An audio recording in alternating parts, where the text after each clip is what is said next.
अस्सलामु अलैकुम वरहमतुल्लाहि वबरकातुहू। नाज़रीन, इस्तक़बाल है हमारी यूट्यूब चैनल आओ दीन सीखें पर।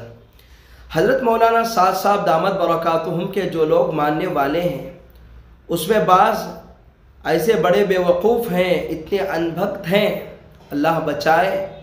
एक साहब कह रहे हैं कि मेरे ख्वाब में अल्लाह आए थे और अल्लाह ने कहा कि मैं मौलाना साद साहब के साथ हूँ, आप भी मौलाना साद साहब के साथ रहिए।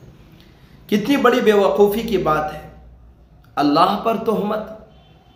हाँ, आप हमें कमेंट करके ज़रूर बताएं, क्या ऐसे लोग बेवकूफ़ नहीं हैं? क्या कहें, क्या इन लोगों को हम माजूर कहें? अल्लाह बचाए, ऐसे लोगों ही की वजह से दावत के काम का नाम वो बदनाम हो रहा है। अल्लाह दावत के ज़िम्मेदारों की हिफाजत फरमाए।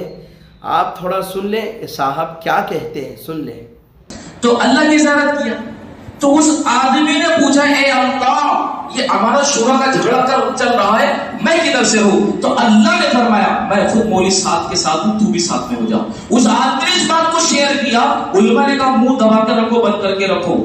हमारी मुलाकात हुई, मैं लाइव बता रहा हूं।